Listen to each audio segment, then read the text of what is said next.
last March and submitted her dissertation shortly thereafter. And yeah, so Dr. Beilke has done a lot of really cool work. She had a paper accepted, or I guess was published in Ecology and Evolution last year, and has some other stuff in the pipeline that she's going to tell us about today. So yeah, I'll hand it over to Liz.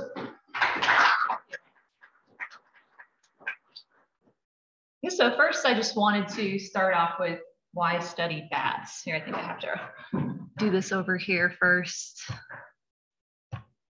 Okay, so bats are they're a really diverse and interesting group of animals. There are over 1,400 species globally. 47 of those species occur here in North America. They just exhibit an incredible amount of diversity in their morphology, their flight strategies, foraging strategies, roosting strategies, everything you can think of. So they're just a really diverse and interesting group of animals. And they offer a great system for examining how a diverse group of predators behaves in a single landscape. But they're also incredibly important economically and ecologically. All of our bats here in the eastern United States are insectivorous, but there are quite a lot of insectivorous bats globally. Approximately 70% of all species are insectivorous. And we know that they eat a variety of human and agricultural pests, including mosquitoes, cotton bollworms, corn earworms, and all kinds of different things. Because of their high metabolism, they also consume quite a lot of insects in a single night. It's estimated that a single colony of 150 big brown bats can consume as many as 1.28 million insects per year. So you can imagine that when you have a lot of these bats congregating in one space, that this is a rather prodigious amount of insects getting vacuumed up each night. So they're ecologically and economically important. But they're also imperiled. So this review paper came out in 2020 that indicated that approximately 80% of all bat species are in need of conservation or research attention. And they also identified some of the key threats to bat biodiversity, most of which have to do with, as you would expect, habitat loss or human-wildlife conflict. In the eastern United States, bats have been shaped by these issues too. You're probably familiar, but the Indiana bat was one of the first species listed on the Endangered Species Act, and that was related to disturbance and habitat loss, particularly at hibernaculum. But in the last 15 years, bats in the United States have been hit by a few other problematic things, like this invasive fungal pathogen that causes white nose syndrome, which we discovered in 2009. And this affects a lot of the cave hibernating bats, and it's particularly devastating, especially to bats in the genus Myotis, and has caused declines of up to 98% in many of these populations. And then a couple years later, we found that the tree roosting migratory bats were dying in large numbers at these wind energy facilities. And these are different bats from those being impacted by white nose syndrome. So it's a really bad time to be a bat in the eastern United States. And you can imagine that this has really destabilized these bat assemblages. And we don't really necessarily understand the consequences of these declines. Right? This is presumably changing the competitive landscape as certain species are dropping out of these assemblages. And it's really unclear how bats are responding to these declines and how ecosystems at large might be influenced by these declines. And furthermore, this has created some really pressing conservation needs as some of these species rapidly disappear from the landscape. One way that we conserve these bats is through forest management. We haven't had a lot of success really mitigating white nose syndrome or controlling white nose syndrome, but a lot of our conservation efforts have focused on preserving the habitat that these bats use.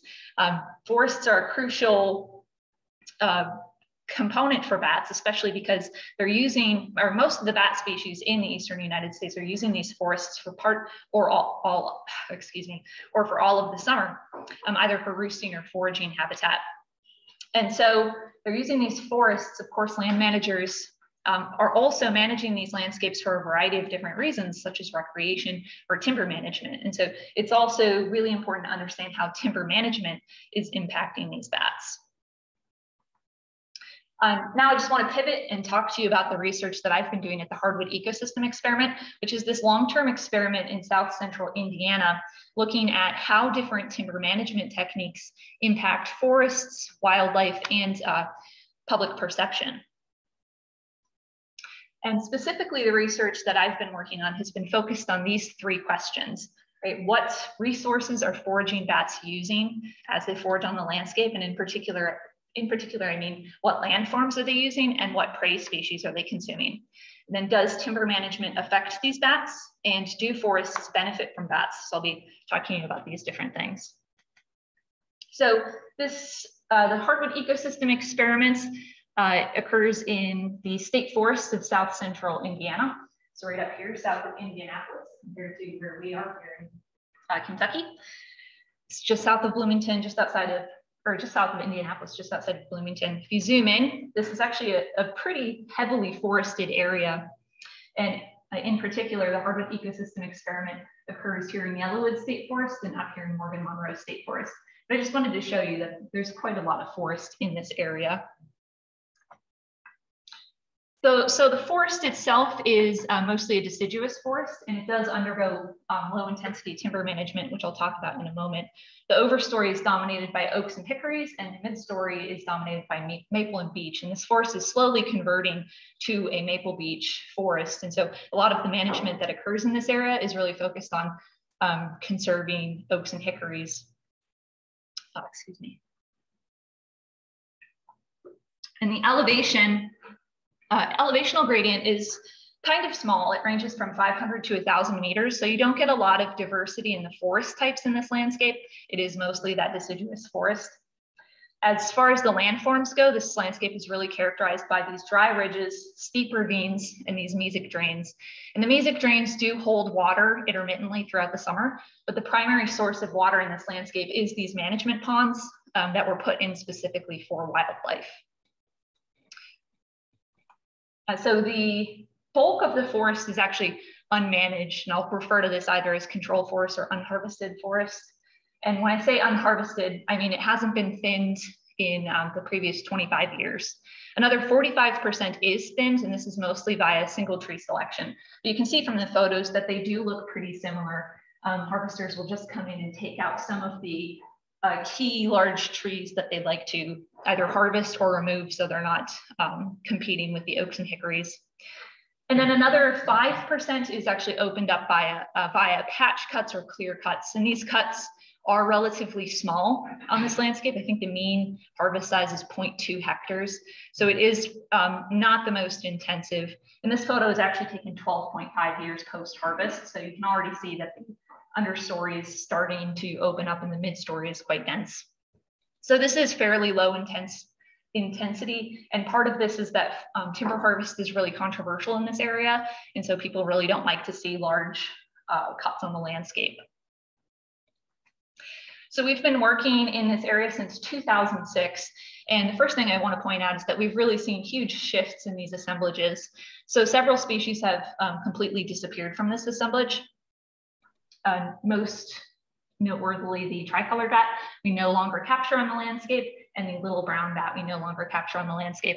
But the other thing that's happened is the assemblage is a lot less even now. So we primarily catch these eastern red bats. They make up 65% of all our captures, followed by the big brown bats, Indiana bats, and northern long-eared bats. And interestingly, the northern long-eared bat used to be our most frequently captured bat, but we really just don't capture them anymore.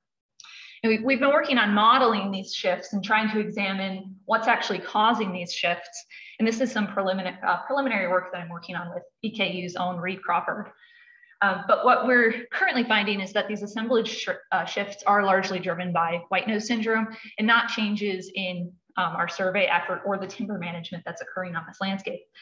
And interestingly, so you can see how this bar here represents the advent of white nose syndrome in this area. And the northern long-eared bat, after this happens, just really starts to tank. But interestingly, our capture records for Indiana bats, eastern red bats, and then the big brown bats have all actually increased. But one problem with trying to examine how bats are responding to timber harvest via captures is just because you capture a bat near one of these cuts, you don't actually know that it's using that cut or how much it's using that cut, which is why we also track these bats as they're foraging on the landscape. And in particular, my research is really focused on the eastern red bat, but I'll also tell you a little bit about the research we've done looking at how the northern long-eared bat and the Indiana bat use this landscape. And from 2017 to 2019, I tracked 25 eastern red bats. 19 of those were female, 7 of those were male. We tracked them foraging on the landscape. We positioned people at high points on the landscape with an array that looks like this. And then we sit there during the whole period of their initial foraging bout. And every 5 minutes, we coordinate our efforts and we take a bearing on where this bat is positioned on the landscape. Then we can use a maximum likelihood estimate to determine where those points are. Then we can reconstruct the 95% kernel density estimate to figure out what part of the landscape those bats are using. Then we can extrapolate based on the density of those points to create this probability density surface, which gives us an idea of what's the probability that a bat will use any particular point across this foraging range. And from there, we examined resource use at the level of the individual and at the level of the population. Regarding the actual resources that we looked at in this analysis, we extrapolated ridge tops, roads, ponds, and streams. And this is what one of these management ponds looks like. They're quite small, but they do hold water throughout the duration of the summer. And then most of the roads in this area are unimproved roads they tend to be gated and graveled, though there are some paved roads.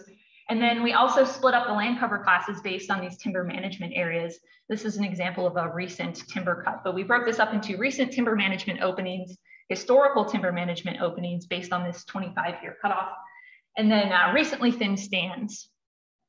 And what we found is that for eastern red bats, they are selecting their foraging sites. They're selecting sites closer to ponds, closer to these recent timber openings, and closer to these roads. So if you look at this map here, this black line indicates the minimum convex polygon surrounding these points in Yellowwood State Forest.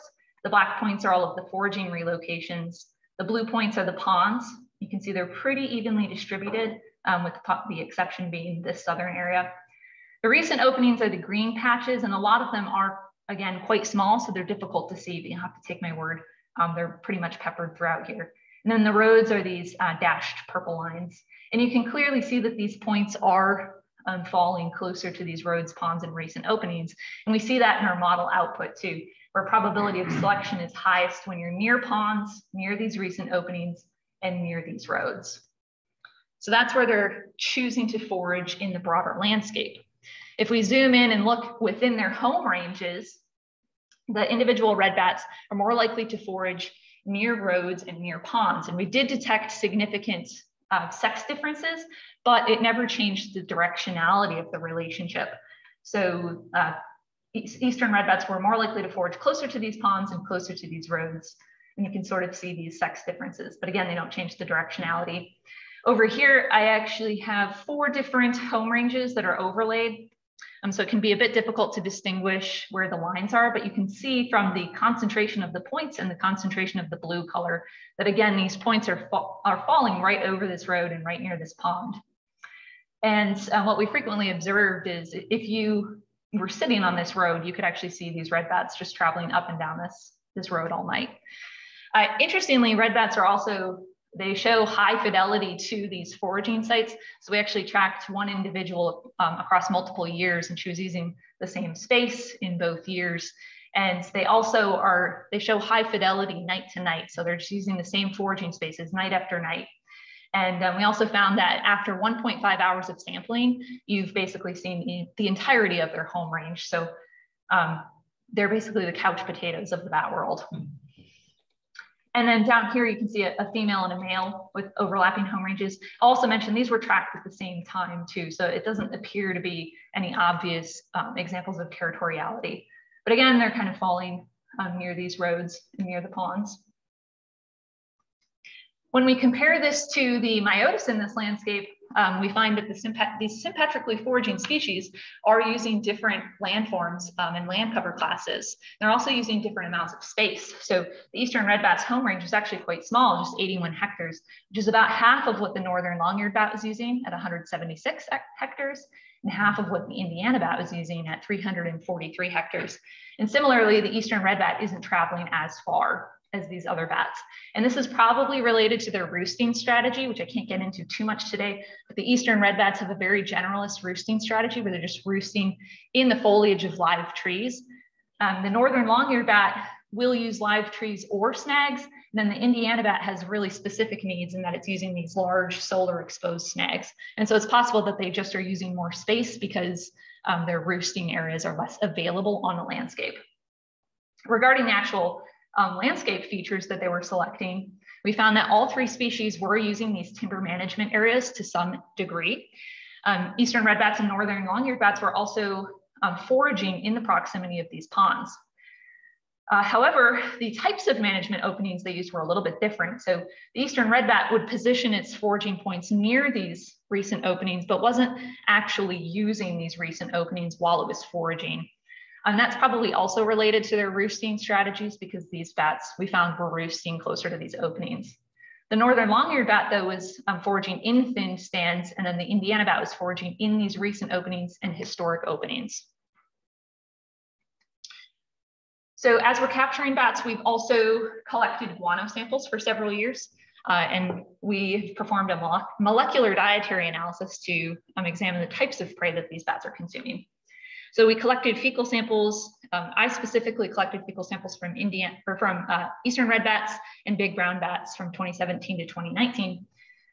And then extracted the DNA from those pellets and amplified a CO1 mini barcode region that's associated or using insect-specific primers, the Zeal primers. And we sequenced those samples on an Illumina MiSeq and then processed those results using a particular pipeline and some scripts in R. And what we find is that the big brown bat has a much more diverse diet than the eastern red bat. And this is probably driven by the fact that individual big brown bats are consuming more prey types than individual red bats.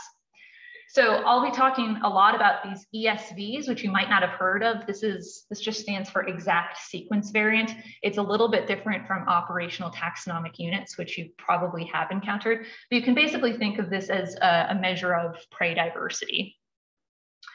And so although we sampled fewer big brown bats, if you look at these extrapolation curves, you see that the blue line for the big brown bats is positioned higher than the eastern red bat line. So if you sampled 25 bats from each species, you would find more prey types from big brown bats than eastern red bats. And again, that's probably because any individual big brown bat was consuming about 100 prey types versus 68 prey types in the eastern red bat. If we look at the types of prey they're consuming, we find that big brown bats as a population are mostly consuming moths, beetles, and flies. And they're consuming moths and beetles in roughly equal proportion, whereas the red bat is mostly consuming moths. About half of its population-wide diet is moths, followed by flies and beetles. And generally this follows with what the literature says, that big brown bats are consuming a lot of beetles and a lot of moths, and eastern red bats are consuming moths. But interestingly, our data set finds that that both species are eating a lot of flies, and this doesn't necessarily come up in every single analysis. So that's something interesting that we observed.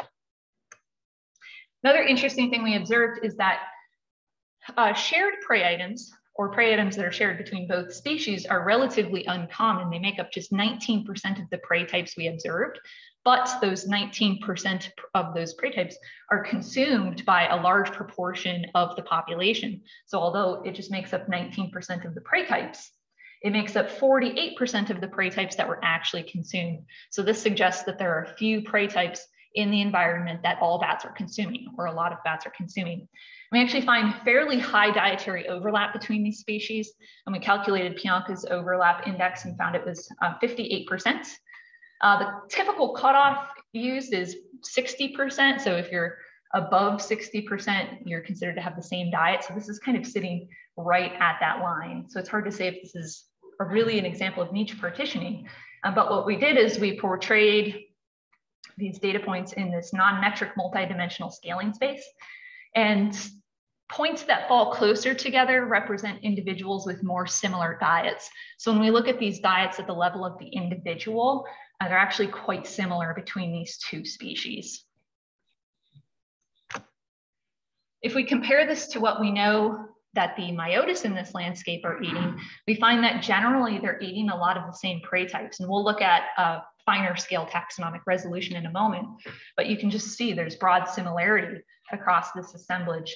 I mentioned we observed 58% overlap. Tim Dival calculated the difference between these two myotis species, northern long-eared bat and Indiana bats, and found 85% dietary overlap. So these bats, although they have different foraging strategies, different morphology, are actually consuming a lot of the same types of insects. We zoom in and we talk about which types of groups are the most commonly consumed among all 4 of these bats. We find that small to medium bodied moths are really common. And interestingly, tortricids, gelichiids, and these depressariids are really common among all 4 groups. This is a really small bodied moth, like the oak leaf roller moths, things like that. But we also see a couple different types of beetles, in particular the ground beetles, click beetles, and longhorn beetles. And then among flies, we actually find that crane flies and mosquitoes are really important. And I'll note that Aedes vexans was the most commonly observed prey item in my data set. So quite a lot of bats were consuming them. I believe it was like 75% of big brown bats were actually eating mosquitoes. And that's kind of interesting because we've kind of wondered for a long time, to what extent are bats consuming mosquitoes? I mean, it's becoming increasingly apparent in the literature that they actually are eating mosquitoes, despite the fact that, it's a really small insect. And then we also find that they're eating a couple different types of true bugs, in particular, the leafhoppers and the plant bugs. So one thing that stood out to us immediately is that a lot of these are defoliating insects. And one of the most common prey items was a type of oak leaf roller moth. So that just got us thinking and wondering, well, what are these insects actually consuming? What does this mean for the ecosystem? So we pulled a list of prey items and we went to bugguide.net and we tried to pull as much information as we could about the host, the plant hosts that these insects had. And what immediately jumped out to us is that these bats are consuming 3 times more oak defoliating insects than hickory defoliating insects. So this sort of sets up an interesting quandary that you have these bats that are consuming insects that are consuming different types of plants, which might suggest that as bats disappear from the landscape, maybe that's having an impact on the forest. So we decided to set up an experiment to test this question, which is really based on the idea of a classic trophic cascade where you have bats at the top which are consuming insects, reducing populations of insects, which therefore reduce the amount of insect defoliation happening on the landscape. And you have this indirect positive effect between bats and plants. And there's reason to expect this happens because we know that this happens in other environments. This has been tested in several agricultural settings and in tropical environments. We know that bats suppress prey populations and increase crop yield in agricultural fields, and even reduce the incidence of crop diseases because a lot of these insects that they're eating spread diseases between the agricultural plants. And then we know from an experiment that happens in the tropics that gleaning bats are able to reduce arthropod density and defoliation of tropical shrubs. So there's reason to predict that this would be happening in temperate forests, but it's never actually been tested. So we designed an experiment to test this with the explicit hypotheses that bats would benefit temperate forests, but that they wouldn't benefit all trees equally based on the observation that they're consuming more oak defoliators than hickory defoliators. And we set up the explicit predictions that excluding bats from these forest plots would lead to greater insect defoliation and insect densities within those plots, and that oaks would suffer more from bat exclusion than hickories would. So to test this, we deployed these huge experimental exposures on the landscape. And we did this in 2018, 2019, and 2020. Each season, or across the whole study, we deployed 20 of these experimental units, which comprised of a paired experimental bat excluded plot and a control plot. I'll show you that in a minute. We deployed these in Yellowwood State Forest, and then we open and close these daily because we wanted to explicitly test the impact of bats alone, not bats plus birds. And that's a huge limitation of a lot of bird exclusion studies, is that they're inadvertently excluding bats. And so we wanted to make sure that birds had access to these plots. And then we quantified seasonal changes in the defoliation and insect density for oaks and hickories, explicitly seedlings within those plots, up to 10 per plot. And this ultimately yielded a sample size of 122 treatment saplings, 122 of which were oak, 74 of which were hickory, and 200 control saplings, 113 of which were oak, 87 of which were hickory. Oaks are just a little bit more available, which is why there's this unequal sampling effort. And then we analyzed how bat presence or absence affected seasonal defoliation and insect density in those plots. So this is what one of these plots looks like. This is a picture of us deploying one at the start of the field season. It's basically a gigantic box on the landscape, and you have these steel poles sitting in all four corners and a steel top line. And from this steel top line, we have hanging this net. It's basically like a soccer goal netting in that it's kind of thick material, so nothing would get snagged up in it. And then these are attached to a pulley system, so we can open and close these easily each day. And then the control plots were the exact same thing, but they didn't have the net. So this is what the experimental unit looks like. Again, the control plots were just always open, didn't have a net, so birds and bats could access it. The bat excluded or treatment plots were closed at night and opened during the day. Just to remind you of the ecological players in this system, again, we have these 4 different species of bats. The insect defoliators in this system are incredibly diverse, so it's hard to give a brief overview, but we observed quite a lot of different types of orthopterans.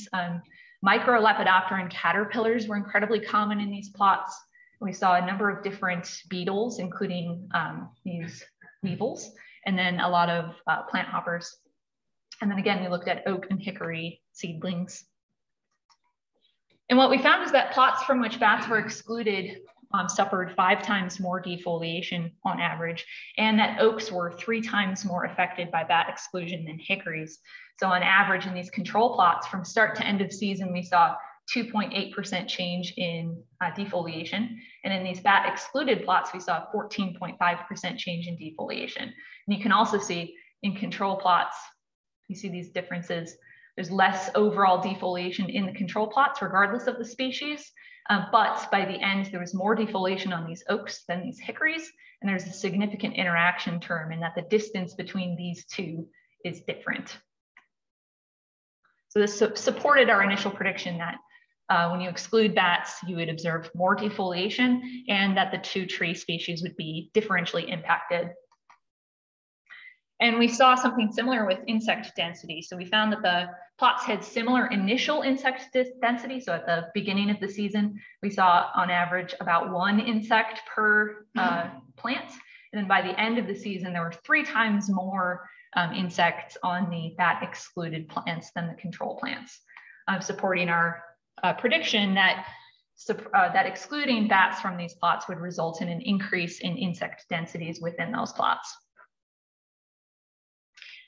So just to briefly review, we observed that these bat assemblages have been dramatically shifting through time, presumably have been destabilized by these mass mortality events, and that different bats consume many of the same prey types, but they were foraging in different habitats within the landscape. And that bats were consuming a variety of defoliating insects, and their insectivory reduces insect density and defoliation in temperate forests, but that this is really plant specific, in our case, tree specific, and that bats appear to be generally compatible with low intensity timber management. So overall, this sort of paints a picture where as bats decline from this landscape, there may be long-term consequences for the forest. I think there are a lot of potential avenues for this research to move forward. I think one major question that remains is, to what extent does timber management intensity or density on the landscape impact use? So I mentioned that the timber management that happens in our landscape is relatively low intensity, but I think it's worth examining, does maybe cut size or shape or density impact how likely bats are to forage in those spaces? And then also, do bat declines affect the trophic ecology of bats? I think something worth examining is how diets shift, maybe how dietary niche breadth shifts in relation to interspecific competition and resource availability, which would really allow us to make predictions about how bats are able to respond to a change in competition or a change in resource availability as time moves forward. And then will bats declines affect forest composition or health is still this huge question that remains. And I think to understand this, we really have to understand to what extent does persistent low-level defoliation affect the competitive ability of these seedlings? Because the defoliation we observe, about 15%, this is sublethal defoliation. It's not actually killing these oaks. But to what extent does 15% defoliation every single year affect its competitive ability? It's also worth noting that a lot of birds are in decline. So presumably that 15% may be more like 20, 25, 30%. And so I really think it's worth examining how these predator declines impact the competitive ability of the seedlings they're protecting. Okay, so that's all I have for you today. I do want to thank all of the people who made this work possible, in particular my committee members who mentored me through my dissertation, and then all of my lab members at my 2 affiliated universities, my funding sources, and then the various staff, faculty, and graduate students at my affiliated universities, and the many field technicians, some of which are in the room today, who helped me collect these data, and all of my friends and family members who made this possible. I'm happy to take as many questions as you have.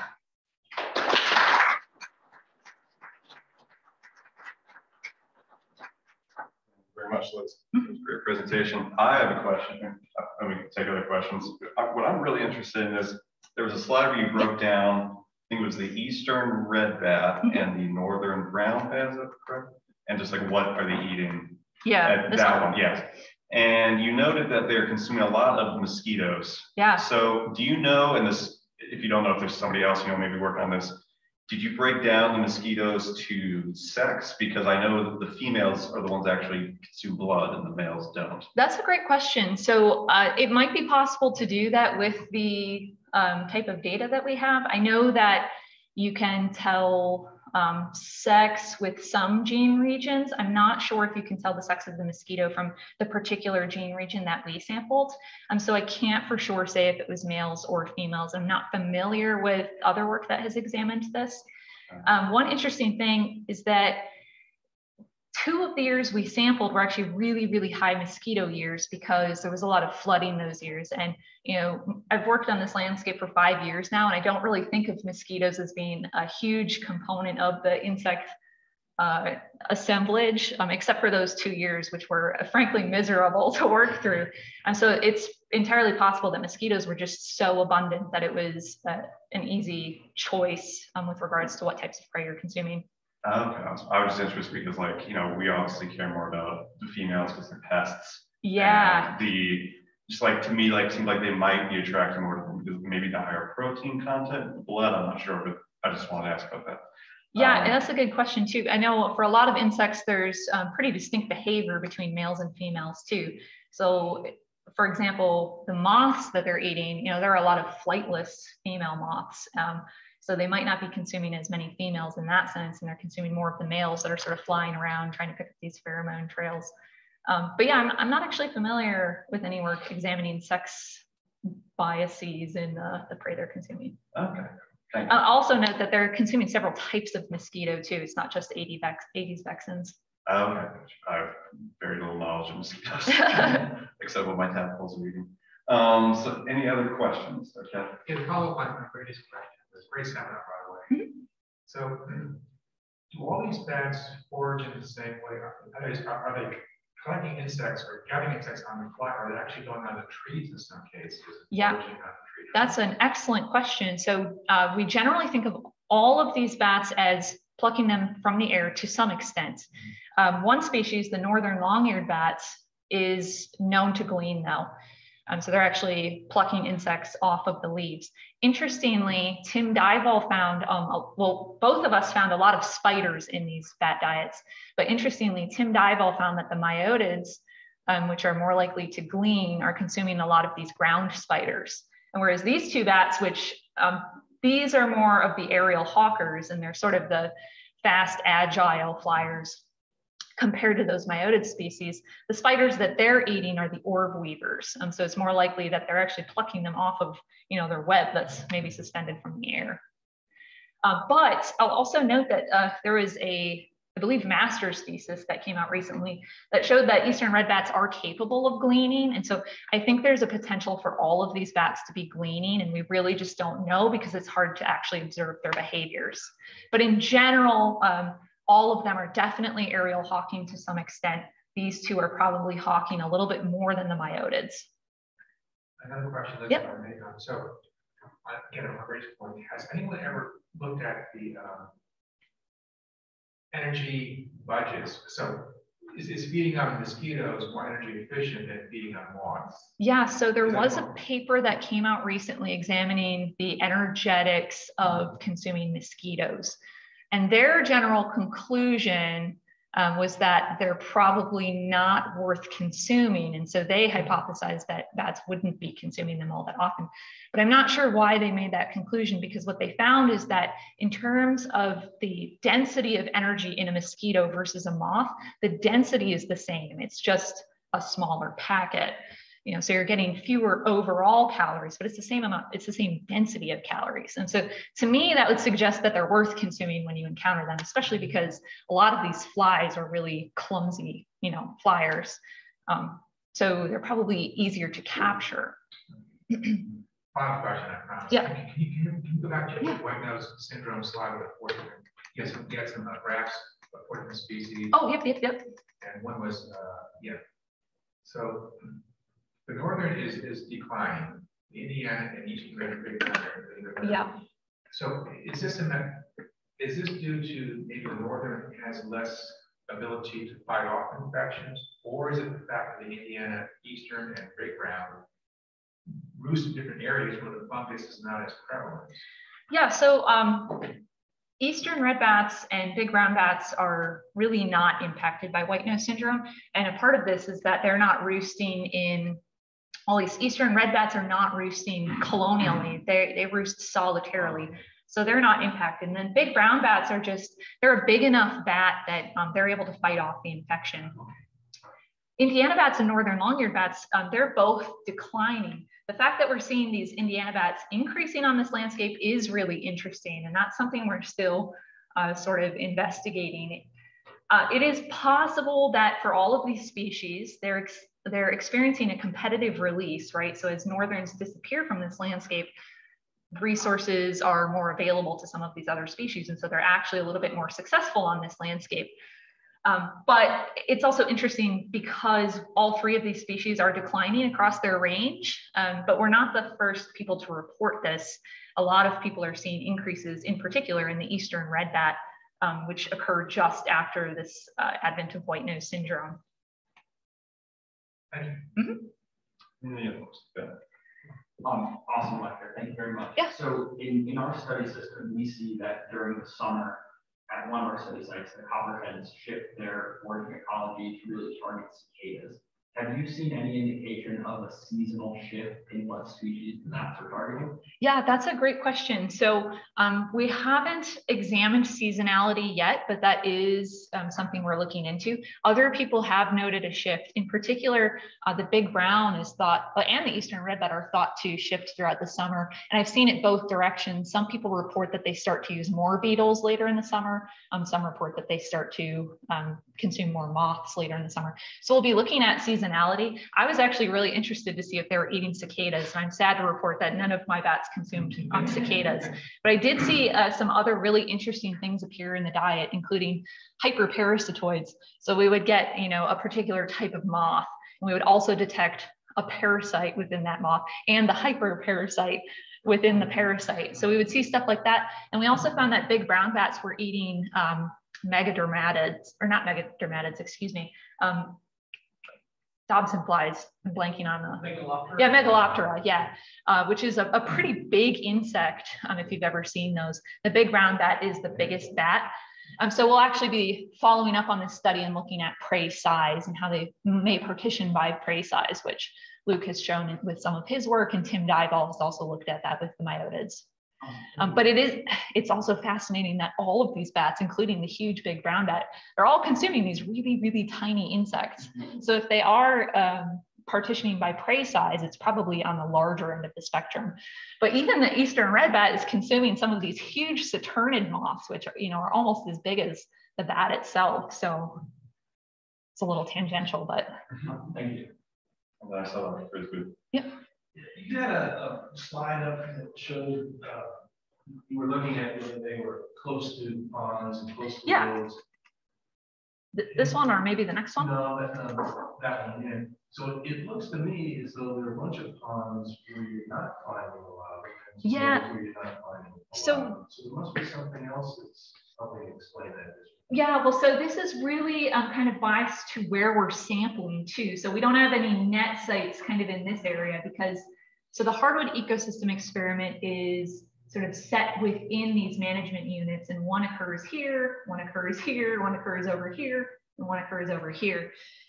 So with regards to our analysis, we also had to be kind of clever so that we weren't incorporating too much of the potential biases associated with that. This is a pretty homogeneous landscape. So it's not like, there's pine forest or something over here. But the way that we did this analysis is we didn't actually, or we dropped random points all across this area and sampled in those random points. I didn't put that up here though, because then you couldn't see anything else. Yeah. But interestingly, this is kind of interesting, right? Because there are no ponds down here, but these bats have to drink. And what we did find is that there's this individual, you can actually see her foraging points. Each night she would travel down to this, there's like sort of a stream right in here. She would travel down there every night, presumably for water. And then there are also intermittent streams in here. So, the fact that these ponds are readily available is probably why most bats are using them. But where these ponds don't exist, the rivers are presumably, or streams are presumably more important. It just so happens that they're not important relative to these ponds. Yep. In thinking out, you're talking about, oak hickory, which is dominant and subdominant had red maple. Mm-hmm. And yeah, it's maple beech, yeah, red maple and sugar maple.